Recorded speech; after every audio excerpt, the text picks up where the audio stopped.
Some people might think abduction is a strong word to use for a parent taking their own child elsewhere, but the fact is when a parent moves or keeps a child out of state without permission, that can be parental child abduction, and they may be committing a crime under state and perhaps federal law.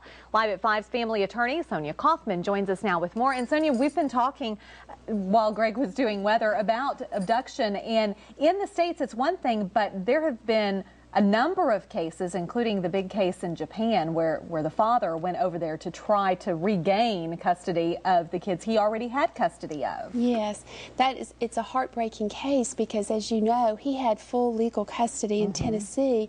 The mother abducted the children to Japan, and he goes to get the kids back and ends up arrested and spend 17 days in jail. So I think the concern is that if a parent has citizenship in another country, then the American parent needs to give some thought to what can you do? Well, one very basic thing is to bring this to the court and ask, as part of any order of child custody, that the American parent hold the passport. And if there is a risk of flight, that's something the court might give strong consideration to. And I also visited with Judge Thorne about that issue this morning, and he said that from time to time he notifies Homeland Security if there's a flight risk involving minor children. So you can do that? Yes. And they can note that in their database, I believe.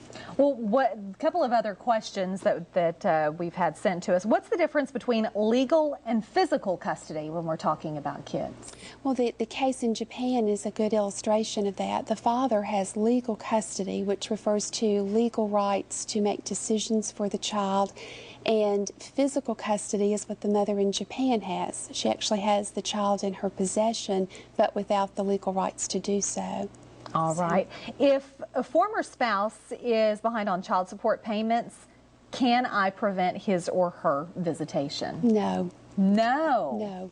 And it's very frustrating sometimes to the custodial parent, but the law is clear that you cannot withhold visitation if someone's behind on child support. So what can you do if they are behind on child support? There are two things someone can do. They can contact the Attorney General's office, and they will often help with enforcement without charge to the parent, or they can contact a private attorney who can file an enforcement action in the court system if the other parent is in violation of a court order. Can it be withheld from their paycheck? Yes. So that's how that works. Right. All right. What if my child doesn't want to go to my ex's, even though they need to go over there or they're supposed to go over there? That's a situation that we face pretty often, and the short answer is if there's a court order saying that the other parent has possession of the child at that time, the child needs to go. And it's very hard sometimes for a parent to send them, but if there's a reason the child doesn't want to go, if there's safety issues or some psychological issues that need to be addressed, then perhaps the parent needs to get to what's going on with the child not wanting to go and then bring that to the court's attention. But a motion to modify would be the way to do that, not just arbitrarily refusing to obey the court's order. And does it matter how old the child is? It does. The older the child is, the more likely the court is to listen to that child's input on what they would like.